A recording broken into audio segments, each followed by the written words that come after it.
I found a way to fix Rule Zero, but before we get into that, we're going to talk about how I have my Rule Zero conversation, how the Rule Zero conversation is really good for the player base, and where the Rule Zero conversation fails the player base. And then finally, we'll talk about my overall fix for Rule Zero, but before we get into that, let's shout out those patrons. Irrelevant, you rock. Now, my Rule Zero conversation starts out really fast, really easy. I normally just ask them what turn their deck is trying to do the thing and how their deck wins, right? If they're saying, hey, my deck tries to get there around turn 7, I win through combat damage, or maybe I assemble my Root Goldberg machine, I can pretty much take up any of my decks and know that we're going to have a pretty good game. Now, when they start talking about A plus B combos, fast mana, and winning turn 5 or even 4, you know that you're leaning more into the CEDH player base, and you should probably grab a powerful deck, and anything after turn 7, we're playing jank, right? That's my general rule of thumb, but even that, again, is not a way to go, because some decks that win turn 8 are just heavy control decks, and you're just going to bring your jank deck and just get smashed. 90% of the time, that conversation leads me to having a really good play experience where everybody's playing around the same power level, but even that can fail you, so I'm going to give you two extremes where that exact conversation has led me to having a very terrible game.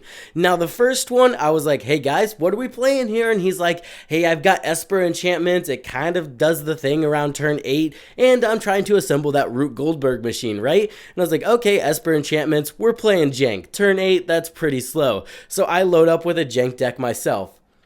This guy was playing Zur stacks. That's not fucking Esper enchantments. You're playing Zur stacks, you're staxing out the entire board, turning everybody's deck off, and then you're gonna combo off. That was just a player not being forthright with what their deck was trying to do and kind of hiding it, right? You know that when there's like Esper enchantment deck, okay, Esper enchantments, and then they bring out Zur. I get Zur is Esper enchantments, but it's not Esper enchantments. It's a tutor on a stick that finds very powerful cards, and then like he can tutor up every single hate piece he needs to turn our decks off, which is exactly what he did. He didn't even end up winning that game. He just scooped after he turned everybody's deck off because everybody started attacking him for saying Zur enchantments, and it wasn't Esper enchantments, but it was Zur enchantments. So, you know, you can just run into those players sometimes, and you're just going to have a bad play experience because of that. The other time was the completely opposite of the end. I'm like, what are we playing here? They're like power level 7. We explain that doesn't mean anything to any of us, and he's like, well, it kind of does the thing around turn 7. It takes a little bit to get going, but once we get there, boom, we're doing the thing, and we close out the game, turn 7, Root Goldberg machine. I'm like, okay, I can pick up basically any of my decks, and we're going to be fine against this. And then turn 4, I die to an Emil Dockside Orcish Bowmaster combo, and he calls that a Root Goldberg machine. That is not a Root Goldberg machine. That's a CEDH combo. So, you know, you're just going to fail on a, you know, communication level sometimes, and that's where the Rule Zero conversation will absolutely fail you. But again, the conversation I explained in the beginning of the video has led me to having a 90%, you know, good experiences when we have that conversation, and mostly everybody lines up with exactly what we're expecting. Before we get into the nitty-gritty of where I think Rule Zero is failing the community, let's talk about where I think it really succeeds and does a good job.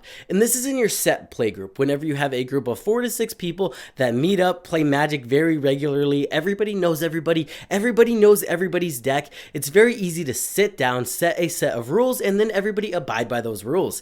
My play group personally, we just said, hey, free counter magic, kind of super strong, right? Whether it's your Deadly Relics, your Deflecting Spots, your Fierce Guardianships. So we decided we were either going to put all of those in our decks because they're auto includes, or we're going to go ahead and take all of them out. So we decided, you know, for monetary reasons, that we're just not going to play with free interaction. And then additionally, we went ahead and banned some one-sided cards like Dockside. You know, 9 times out of 10, if you draw Dockside, play Dockside, you're probably going to win the game. So we banned Dockside. We went ahead and ban extra turns because it turns out taking infinite extra turns just becomes very powerful and casual and very easy to do. So as the playgroup evolved, we went ahead and banned some cards, banned some strategies, and we ended up with a format that we're happy with, and everybody gets what they're expecting out of a Magic game whenever we sit down, which is very good because you want to be conscious of everybody's time, especially when everybody gets together and there's a very limited time to play Magic. When I sit down to play Magic, I want to get what I'm expecting out of it, and that's it's very easy to do when you have your own playgroup. And I'm not bashing other people that like playing free interaction or fast mana or any of that other stuff, or if you have Dockside in your casual deck, but I'm just saying for my playgroup, that's what works, and it's very easy to do since I'm playing against the same people every week. Moving on, let's talk about where I think Rule Zero is failing the community right now, how you can do your part to make it better, and finally how I'm going to fix Rule Zero altogether. Now, the number one failing point I see with Rule Zero is at your LGSs or online versus those random players. You have no idea what they're bringing, and you have to kind of hope that they can accurately describe what their deck is trying to do and what turn their deck is trying to do it. That way you can accurately match up against it, and that's one of the things I think Magic players are not that great at. They can't accurately display what their deck is trying to do and what turn they're trying to do it. Yes, maybe they know they have an aggro deck, maybe they know it's a stompy dino deck, but you kind of just get those vague descriptions like, I don't know, an Esper enchantments when it's a Xur stacks list. That's not okay. Don't be that guy. Know what your deck does, know what turn your deck's trying to do the thing, and then accurately display to your opponent what the deck is trying to do. And that's just going to make the Rule Zero conversation faster and more accurate. That way everybody has a great game. Notably, that's something I have a little bit of a gripe when it comes to casual players. They like raw dogging decks. And what does that mean exactly? That means they take 100 cards, sleeve it up, head off to their LGS or get online and then test it without even having play tested themselves. You want a goldfish deck, which is basically just playing it by yourself, seeing what turn it's doing the thing, and seeing if your synergies work off. If you're out there raw dogging decks, you have a high potential of accidentally pub stomping people and then making 3 enemies out of nowhere, or just getting shit on because you never drew that magical synergy that you thought was going to be amazing, but it turns out it's not that great, right? So play test your decks before you bring them to your LGS or try to play them online, and know how the deck functions. That's very important for you as a player. That'll make you a better player. And then additionally, it helps out your opponents know exactly what your deck's trying to do, and it's just going to help you out in that Rule Zero conversation. All that to say, play testing your deck and not raw dogging it like a complete animal prevents you from being the asshole. Because at the end of the day, if you beat someone with Emil, Dockside, Orcish Bowmaster turn 4, that person's just sitting over there like, did he really not know the power level of his deck, or did I just get pub stomped? Because you're going to be over there saying, whoa, this deck has never done that before.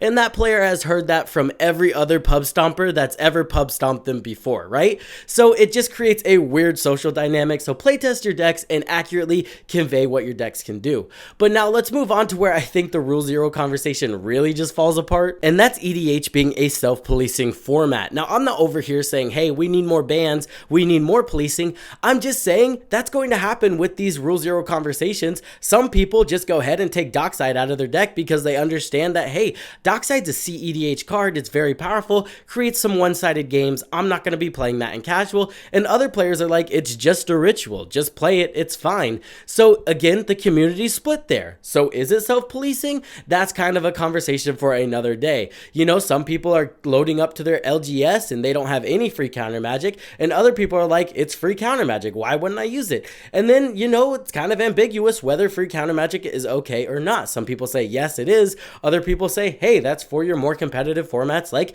CEDH. So there's a lot of question marks when it comes to what's okay and what's not okay, and that's just going to tear down some of what the Rule Zero is trying to accomplish. And it looks like the community's kind of split, like some people hate Rule Zero, some people think it really works, and I think it's a lot less split than people think, right? I think what it mostly is, the people that, hey, play with the same 4 people every week, think Rule Zero works. Well, just don't play that card. And then it seems obvious, everybody takes that card out. And then the people that play against an LGS that just lost to a Dockside, a meal, turn 4, you know, they're like, well, they don't take it out. And I just realized that this video is just going to come off as me being really salty about that Emil Dockside loss, but I promise that's not it. That's not it. This is all nuanced, right? I'm just using examples that I've previously had. So I don't think the community's as split as people think. I just don't think people are thinking about what other people are actually going through. I think what their experience are, and they're talking about what they've experienced. And if you're playing against the same 4 people that agree on playing this kind of format with these specific bans, you're going to have an amazing time with that Rule Zero conversation because you don't even have to have it. And then again, the LGS just going ahead and raw dogging those decks, they're going to have a problem. Sometimes they're going to get stomped. Sometimes it's going to be a great game. And you know it's going to vary, whether it's good or not. And that's where Rule Zero fails. Now that we've talked about the problems Rule Zero has, let's talk about how we get rid of them. And it's simple. We just have to get rid of Rule Zero.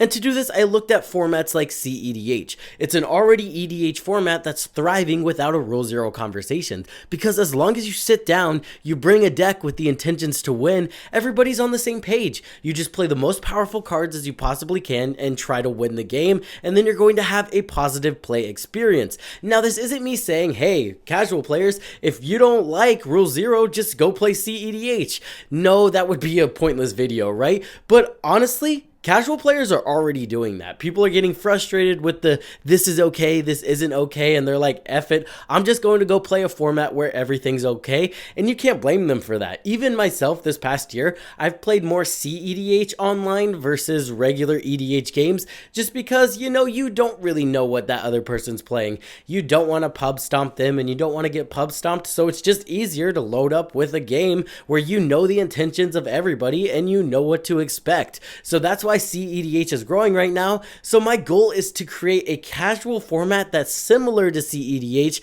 where all the rules are just laid out and it's very easy to follow. This all started when me and my buddies challenged each other to build budget decks. Every single card in these decks, including the commander, had to be less than $1. And then additionally, we said no 2-card infinite combos because 2-card infinite combos are kind of gross. And what happened kind of surprised me. We all built super interesting decks, and it kind of took me back in time to a time in Magic when I was a newer player. Everybody was reaching over the table, hey, what's that card do? I've never seen that card before. And it was super interesting to see what everybody built, and everybody got to see a whole lot of new cards. I know the sets being released super fast is kind of annoying and it's hard to keep up with all of the new cards, but what is very beneficial is this is the best time to build budget. It's a brewer's dream because you just dig deep, you have to find these cards that are less than $1 that synergize with your commander, and then the benefit of it is you end up with a super unique deck that no one's seen before. And then the gameplay took me back in time too.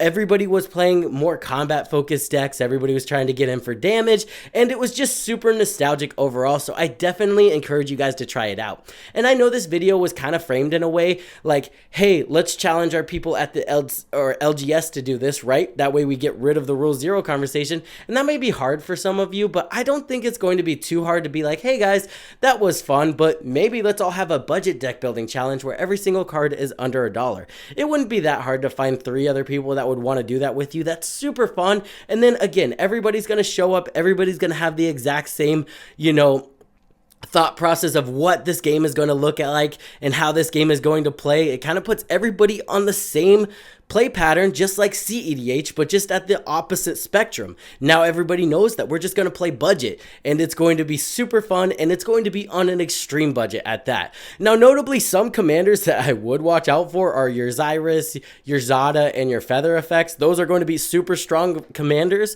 but like I said, we do have the tools to deal with them in budget now due to all of these sets and the amount of budget card that is in, or the amount of budget cards in the card pool for this challenge right now. So if you guys want to try this out, let me know in the comments down below. Also, let me know in the comment section down below your frustrations with the Rule Zero conversation overall. I'm really excited to hear your thoughts on it, and if I missed any, maybe I glossed over something that's super important to you guys and you guys want to just share it in the comment section down below. I hope this helped you in your deck building endeavors. Have a great day.